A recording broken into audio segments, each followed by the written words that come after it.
Please help me welcome to the stage my good friend that I met in Germany almost 20 years ago, Stephen Michael Miller.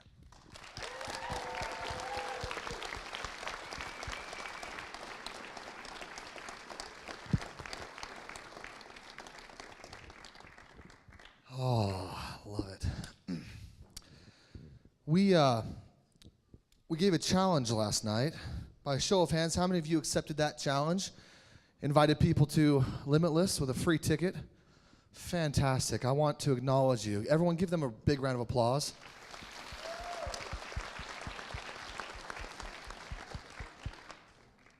And if you still have tickets that you weren't able to give away, I would invite you and ask you to return those unused tickets to your team leaders.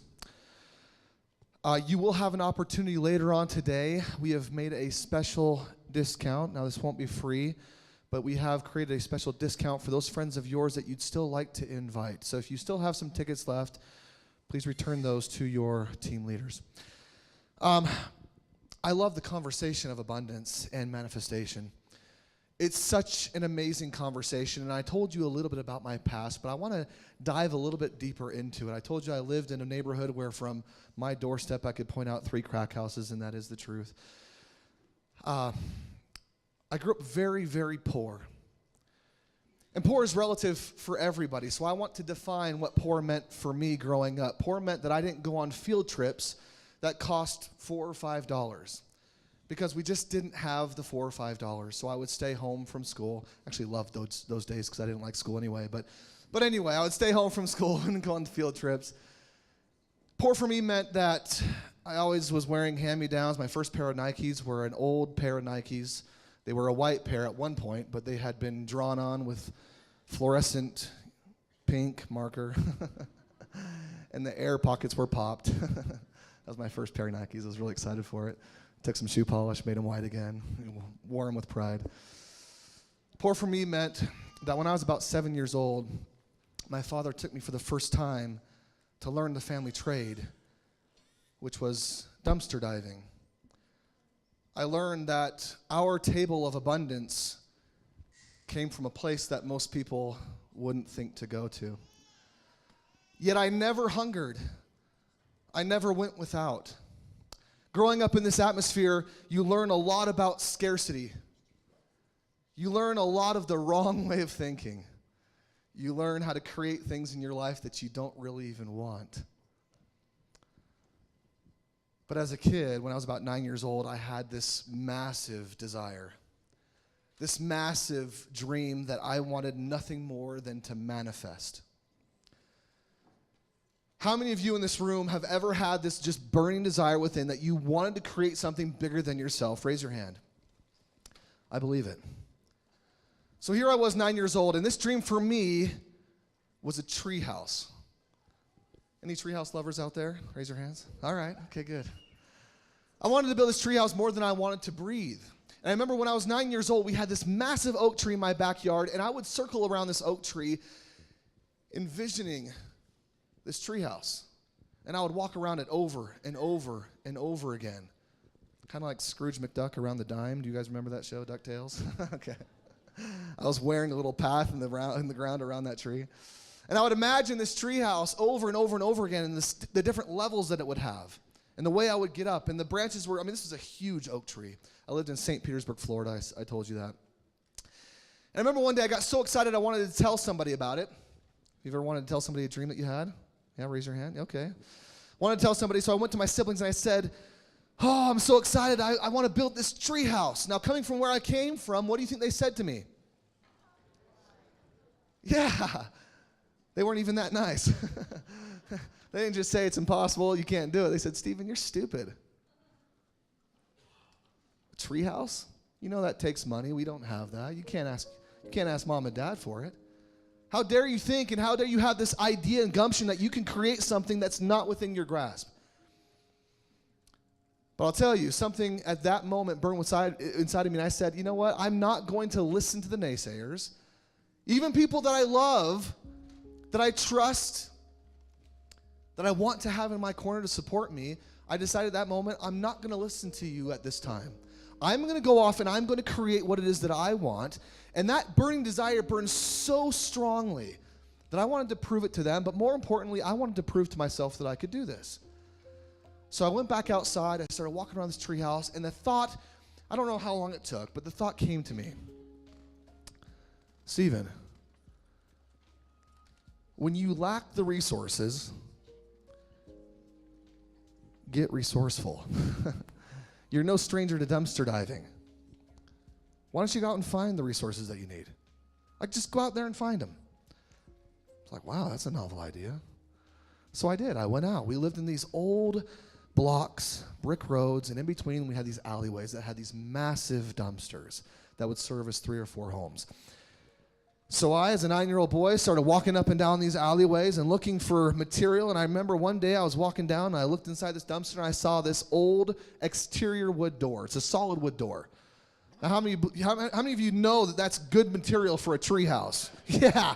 Can you imagine this 9-year-old boy taking this door and just like schlepping it down the road? And anyway, I found all this wood, found this door, found a pallet, I found an old waterbed. How many of y'all had a waterbed? Some of you don't want to admit it.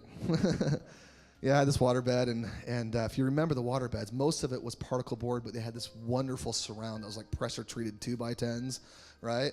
Oh, you can't get better material for a treehouse than that, right? So I'm gathering all this wood, and I pile it up, and I get to the point where I had enough wood, but I had nothing to fasten it to the tree. Thinking, walking around this tree again, thought comes to mind, Stephen, just look inside of this old dilapidated garage that you have. Maybe you could find some nails and screws. So I went inside this garage. I grabbed a broom and a dustpan. The floor that had once been cement had turned to dirt because it was exposed to the elements. We had roof leaks and windows broken in and all that kind of stuff. But I went in there, I cleaned it up, found some screws and some nails. And just enough to start my project, so I got going. I built some steps up into the tree, climbed up there, started hoisting wood up there, found an old garden hose that had been broken out and had holes in it, and started tying it up to some of the heavier wood and started hoisting those things up. And I'm doing all this work, and I am just loving life, right? I mean, this is the exclamation point for me on the sentence. I mean, I'm doing it, I'm in it, I'm working every day. Sun up, I can do nothing else but get out of bed and run outside and get up in my treehouse and start creating, and I'm building. And it's amazing. I get to the point where I built it to a certain level, but it wasn't done. My treehouse wasn't done, but I had run out of the screws and the nails to build my treehouse. I had a lot of wood left, but no more fasteners. So I'm up in my treehouse one day, and I hear my name called from the back of my house, and it was my mother. And she calls me down. She says, Stephen, come on down here for a moment. And I see her down there, so I hurried down the tree, go over to where she is, and she had her hand behind her back. And I look up at my mom, who is a whole lot of 5'2". And I look up at her, and I said, what is it? And she said, Stephen, I've got a surprise for you. But you can't tell your siblings.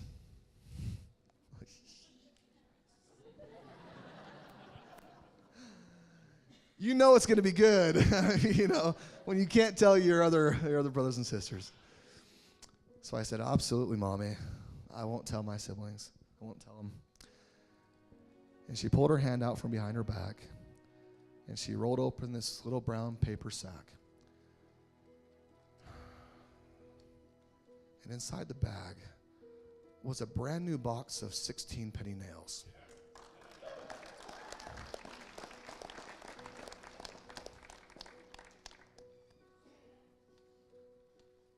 When everything was against me, when the family that I loved told me I was stupid, that I couldn't do it, when I had told myself over and over and over again that I couldn't go to my parents and ask them and all these different things, and I had all these different obstacles that were in my way.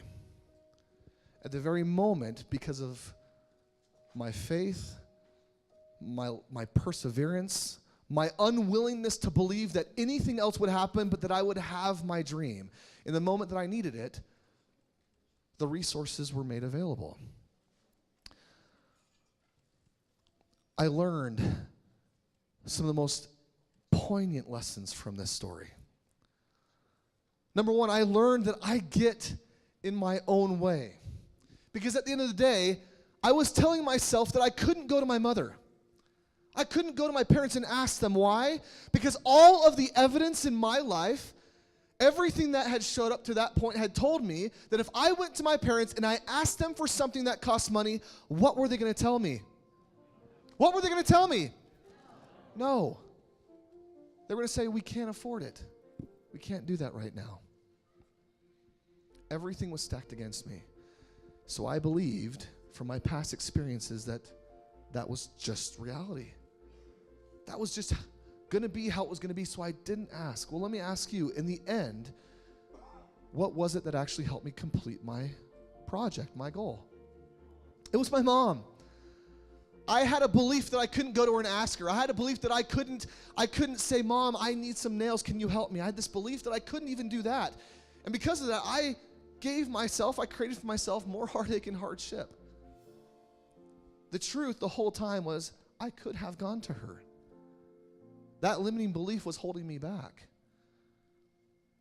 So I learned that I need to get out of my own way sometimes. I learned that there are lessons that I can learn that I'm right now blind to.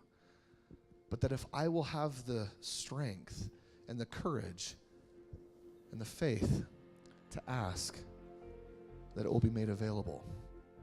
Lesson number 2, I learned that I could create anything in my life that I truly desire. If I will allow myself space to take that seed, everyone take that seed and plant it. And plant it. And water it and let the sun to shine on it and work the ground and do the things. I can't tell you how many times I circled that tree and how many times I had the thought of building that tree house. But I will tell you that when my mom gave me those nails, that box of nails, I took them and I ran up my tree and I completed my tree house. And it didn't look like the show TreeHouses, you know, the tree that they it didn't look like one of those. I was no engineer, but it was amazing. And it was perfect. And it had 4 levels. And it was beautiful. And not only did I spend every day up there, but my friends came up, and adults could go up there. And it was truly a dream come true. How many of you have a dream that you want not to come true 10 years from now? You don't want it to come true 5 years from now, but you want it to come true as soon as it possibly can. Raise your hands. Then I'm going to invite you to get out of your own way. Get out of your own way. Stop telling yourself and feeding yourself the negative talk. Begin right now to put faith in yourself. We're not asking you here at Limitless to believe us.